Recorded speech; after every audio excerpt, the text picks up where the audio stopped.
Next thing you know, all I hear, we look over, they beating his ass with the lock in the socks.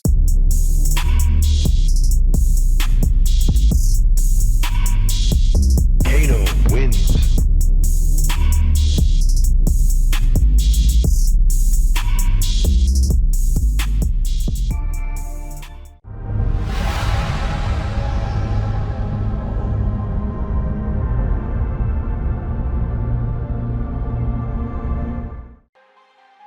What's cracking, YouTube, and how's everyone doing? This is the Unchained podcast. I am Cano III, your host and your guide through these streets. Let me take you on a journey. So grab a cup or grab you something to eat as I take you on a ride through these vicious streets. Buckle up. Oh yeah, like, leave a comment, and subscribe to your boy channel and let me know that you mess with me. Let's get it. This story takes place in 2003, and on this journey, I'm gonna take you to the Descanso detention facility. This morning I get up, wash my hands, wash my face, brush my teeth, and I head to the day room to make me some coffee and watch the news. As I'm sitting there watching the news, I hear the deputies come over the loudspeaker calling my name. They announcing that I need to pack my stuff and get ready for transpack. Now, transpack is being transferred to another facility. This is something that most inmates hate because usually you're somewhere where you establish yourself in the hierarchy, you're comfortable with everyone around you, and you programming, getting visits, getting packages, and you don't want to leave. No one wants to pack all their belongings up, take a 3-hour bus ride, and relocate to a foreign facility just to start all over. And that's the case with me. I don't want to go. So I go to the gate and I ask the deputies, transpack for what? Where I'm going? They say, you going to Descanso. There's really nothing I can do. I mean, I have to go. So I just began to pack my stuff. As I'm transpacking, all my partners gather up and they wishing me well. Even some Hispanics came over and they expressed their condolences to me. But I can tell the Hispanic inmates was really glad I was leaving because I was kicking up dust in South House. A couple of my homies, they assured me, you'll like Descanso. It's like a wide open camp. So they popped me out as well as a couple other inmates, and we walked down a long corridor to the elevator. We take the elevator down to the transfer cages. This is where all the inmates from the entire jail that's being transferred that day will wait until the bus comes. Sometimes you can be in these transfer cages for minutes, and sometimes you can be in there for hours, even overnight. After about 30 minutes, the trustees come around the corner to grab our property and transpack it for us. Now, no one trusts these trustees because a lot of things been coming up missing on their watch. They'll take your magazines, they'll even take your canteen, they'll take anything from you because they know they can probably get away with it. The deputies start calling us up by twos. They chain our wrists, waist, and ankles to another inmate. You're gonna be riding next to this dude on a 2-hour trip, chained to him. It's very uncomfortable. The ride to Descanso is 2.5 hours, but we had 2 stops to make. One at the Central County Jail and one at George Bailey. Now it's a long ride to Descanso. The city starts to turn to the desert the farther east we go. On the right side of us, I noticed something that looks like a summer camp, a water park or something. And one of the white inmates from the back yells out, "That's it. That's Camp Snoopy. That's Descanso." I'm looking at this like it's about to be the time of my life. It looks fun. I see inmates out there on green grass playing baseball, soccer, all the shit. We finally arrive at the facility. They escort us off the bus by twos. As we get in there, we can see exactly the makeup of the jail and the activities that they got going on because it was yard time when we got there. they start assigning us all our buildings and our bunk areas. As we get assigned, they hand us our bedroll, they hand us a bag of hygiene, and they escort us to our buildings. I was assigned to Building 3. It's in the middle, on top of the hill. As I'm walking through the facility, I notice I don't really see too many black. It looks like it's nothing but Mexicans and white boys here. They let me in my building, and I go to my bunk area, 6 low. It's in the back. Buildings are shaped like a T. The long part of the T is where all the bunks would be. The middle part of the T is where the bathroom and the laundry room was at. So I go to my bunk, and I notice that it's about 4 blacks and an Arabic dude, and they all back there just chilling. So I finally seen some blacks. There is blacks here. Not many, but there is some. So I go back there and introduce myself to them. They introduce themselves back. The head black is explaining to me how the shower area works, the phones, and the TV rotation. He lets me know that the facility's never locked. They're open 24/7. People are roaming around this facility 24/7. So I take note of that. I ask him, when can I go to yard? And he was like, as soon as you're ready. Yard is open all day, at all times, except for count. So I finish making my bed roll up, and I go outside. I'm looking for some people from my area, some people I might know, ready to find my clique. I walked through the whole facility, and there wasn't nobody from my area here. So I'm a lone ranger. No, I take that back. It was one dude named Gene, and he was there with me. He was actually in my building. Now I find my way to the barbershop. The facility actually got a barbershop like just in the middle of the yard. And I want to get shaped up. I haven't shaved in a minute. So I go in the barbershop and I get shaped up. I noticed that right outside the barbershop is the basketball court.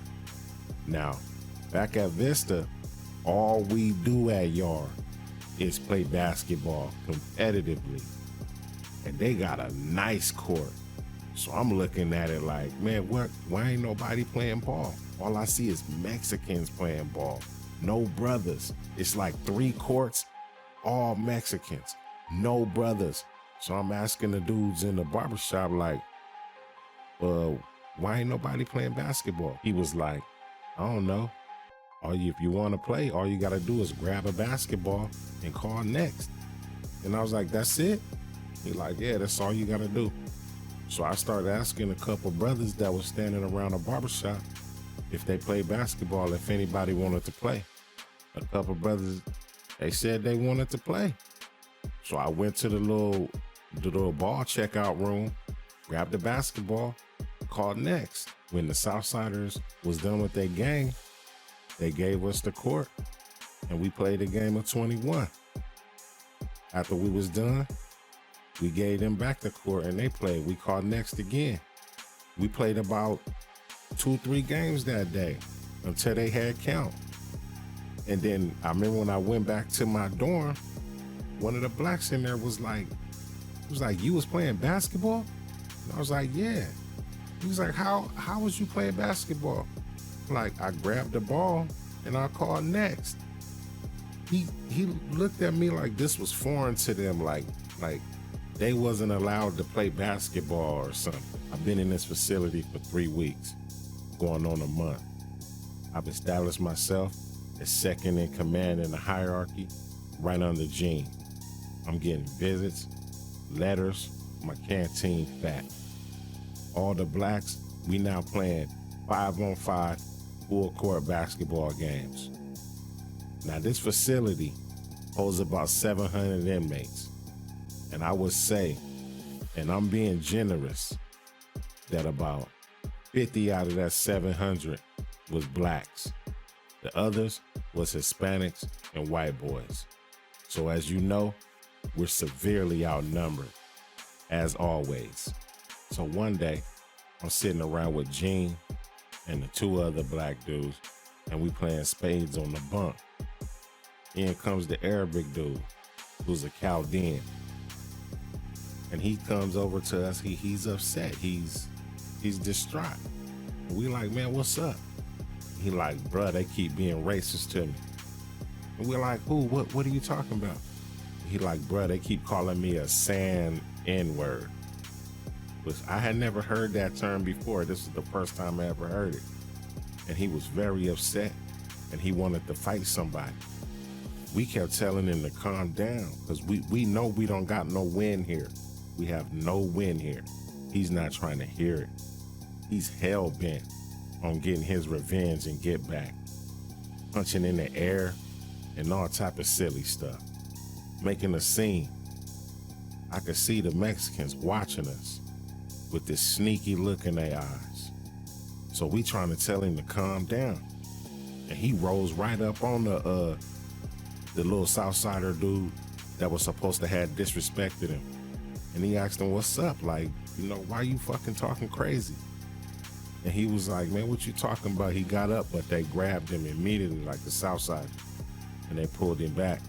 And they came up to us and they basically like apologized and was like, my fault. We don't mean no disrespect. We didn't know that they already had plans for us and they was rocking us to sleep. So later on that evening, when we go to the chow hall, we meet up with all the other blacks from the other building. And they was asking us, like, what's going on over there? Are y'all okay? And we confused, like, we don't know what they talking about. And one of the blacks tell us, hey, the Mexicans in our dorm, they say it's going up tonight and they finna come and get at y'all. And they asked us if we had y'all back. And I was like, what are you talking about? He like, yeah, they asked us if we had y'all back, if we was gonna get up with y'all tonight. So now it's all sinking in. The sinister looks, the tension that's been in the air lately. When we play basketball, like, they looking at us crazy, like, why is these niggas playing basketball? And now it's just all coming to a head. And I know it's on. When we get back to the dorm, the tension in there is thick. We cut it with a knife. So all the blacks, we kind of feel the same way. And we all huddle up in the back. Even though a couple of them, they bed area was down the way. But even they was huddled in the back because they could feel the tension. As I look around, I noticed that none of the lockers have the locks on them because everybody has started to make weapons out of their locks. And what they do is they'll put the lock in a sock. You get hit with that, it's all bad. So I go ease over to my locker, grab my lock, grab my sock, ease back over to the blacks. And I'm like, so what we gonna do? They're like, man, try to holler at the other blacks in the other dorm and let them know. We try to holler at the other blacks through the back window. They see us, but they acting like they don't. We on our own in this. By this time, everyone would usually be going to sleep, getting ready to lay it down. No one is asleep. Everyone is up. So we know it's going down. We just wait. One of the blacks, we called him New York. He looked like one of the members of the Delphonics or Heartbeats or something. I guess he had to use the bathroom. He was like, I don't care what's going on. I gotta go piss. So he walked back over there. He gone. We still playing spades. We playing spades on the bunk. We're not paying no attention. Next thing you know, all I hear, we look over, they beating his ass with the lock in the socks. The first hit was so loud, I know it did some damage. We look over like, man, what's going on? We rush right into the action. get up over there. First motherfucker I see, I hit him with my lock in the sock. Bam! Second motherfucker I see, I hit him with my lock in the sock. Bam! Then I lose it. My lock in the sock gone. All I got is my hands now. So now me and Gene, I don't know it's Gene at the time, but me and Gene back to back. We just throwing blows, trying to keep niggas up off us. It's a bunch of them, and this shit going on everywhere. I don't even know where the rest of the blacks is at. I just know me and Gene rushed in. For the time being, we keeping motherfuckers up off us. Me and Gene both too big, we big. So I keep noticing I keep getting hit in the back of my head. I'm like, bro, what is that? So I look up. It's a little Python on the bunk, kicking me in the head. He kicking me. Pow, pow, from the top bunk, kicking me in the head. I grab him by the foot. Next time he try to throw a kick, I grab him. Boom, suplex him on the floor. Me and Gene back to back. They keep trying to flank us, but we won't let them flank us. We keep keeping our leverage. Next thing you know, front door kick in. I'm like, what the hell? About 20, 30 more Mexicans rush in. They at the door. We looking at them. They start throwing chairs at us. Dean up there like the Incredible Hulk, batting chairs down. Pow, pow. Every time they throw one, he bat it down. Bat it down. Next thing you know, we standing right there. It was like a quick, it felt like 3-4 seconds when we all looked at each other. They got the screaming. And then they rushed us. All I remember is seeing Gene take off right in front of me. I took off right behind him. Boom. We running through the bathroom now trying to get out the back door, right? Bam. Soon as I hit the bathroom, it's wet in there because it's the shower area. I slip. Boom. You know what I'm saying? But bam, something got me right back up. I popped right back up like a jackrabbit. Bam. Now we run out the back. We out the back exit. It's Mexicans everywhere. Boom, boom. We just throwing hits, running. Pow, getting hit. Boom, boom. Throwing hits, getting hit. You know what I'm saying? So we make our way to the middle of the yard. There ain't too many people down here in the middle of the yard. But we looking at the building, and all I can see is the Chaldean homie in the middle of like 40 Mexicans, throwing as many punches as he can, trying to survive. I've never seen him hit the floor. Until this day, I got respect for all Chaldeans. They some warriors. Because I seen him stand his whole ground against about 40, 50 Mexicans and didn't drop. Once the deputies finally realized what's going on, they all come out with their little block guns and they rush the building and they get everything secure, handcuff everybody, and then they get us out of there. Now, this is the first time I had ever been involved in a riot or anything of the sort. It opened my eyes to how sneaky, deliberate, and how far the Hispanic inmates are willing to go, and prepared me for later riots. I remember when they brought out the first black that got hit in the head with a lock and a sock, and his head looked like it was a peeled banana. It was split wide open. It was blood everywhere.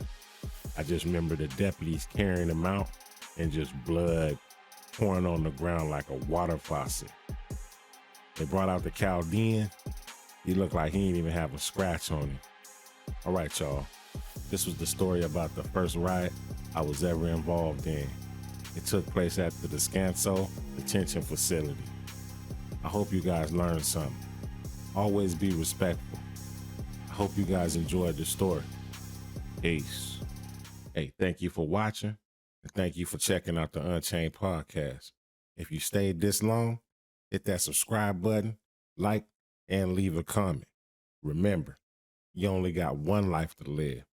Live it to the fullest. Let's go.